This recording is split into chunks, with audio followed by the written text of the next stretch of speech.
What happens when a 5-minute meeting changes everything? On January 14, 2026, former Acting Police Commissioner Khomotso Phahlane walked into Parliament and told a story that has South Africa talking.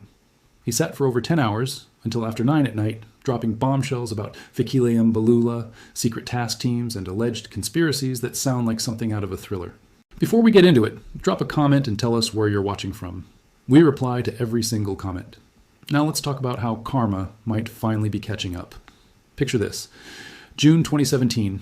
Phahlane gets a call from the minister's office. Drop everything and fly to Cape Town immediately. No explanation, just get there. He arrives and waits for 3 hours. When Mbalula finally shows up, the meeting lasts less than 5 minutes. According to Phahlane's testimony, Mbalula told him the media drama around him was embarrassing and asked if he should step aside. Phahlane asked 2 basic questions. Who do I hand over to? What does stepping aside even mean? The answer he got was simple. Go home. That was it. 5 minutes and he was done. Here's where it gets interesting. Phahlane says he agreed because he's not attached to any position, but he knew something crucial. Only the president can remove or suspend a national police commissioner, not the minister. The Constitution and the SAPS Act are clear on this. As Phahlane walked out of that meeting, he saw Bo Mbindweni, Mbalula's advisor, walking in with Lieutenant General Lesetja Mothiba.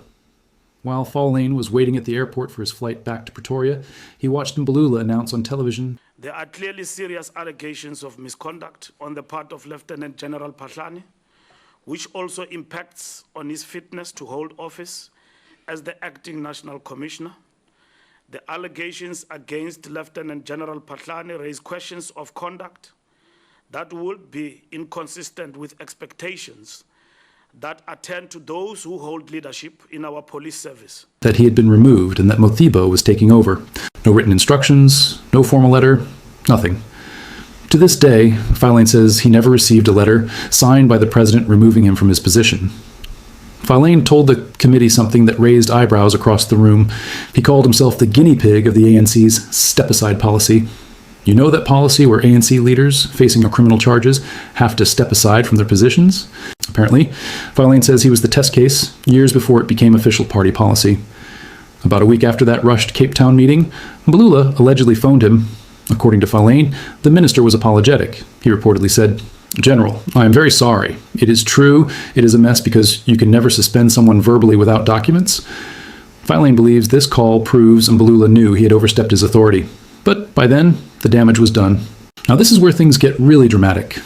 Phahlane didn't just talk about Mbalula. He spent hours detailing what he calls a coordinated campaign to destroy him. The main players in this alleged conspiracy?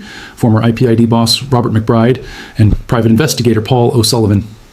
Phahlane claims these two created something called the Phahlane Task Team with one goal: make sure he never became the permanent police commissioner. According to his testimony, McBride and O'Sullivan allegedly used media leaks, public accusations, and what Phahlane called investigative theatrics, instead of following proper legal procedures.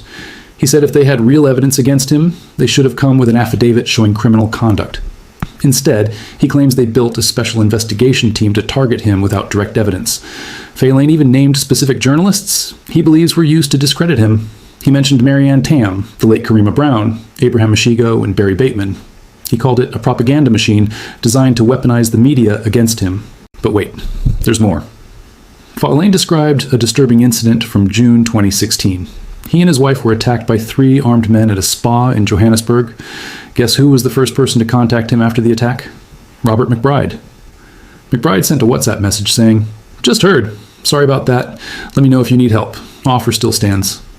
Phahlane wondered what offer McBride was talking about. Later, Phahlane claims he discovered that McBride had obtained CCTV footage of the attack and allegedly forwarded it to O'Sullivan's assistant. The footage then appeared online with narratives that Phahlane says were twisted to paint him in a negative light. Phahlane also addressed the corruption allegations that led to his dismissal in 2020. He was accused of irregularities involving a camera equipment contract. The story goes that R24 million plus interest was paid to a service provider that never delivered a single camera to the police. Phahlane's defense: he says this payment happened during the 2018 to 2019 period when he was already suspended. The contract dates back to 2014 when the Forensic Services Division needed specialized cameras. According to him, the transaction is being blamed on him even though he had nothing to do with it after his suspension. Here's where Phahlane connects the dots to bigger political games. He told the committee that political interference in the police became much worse after the 2007 ANC conference in Polokwane.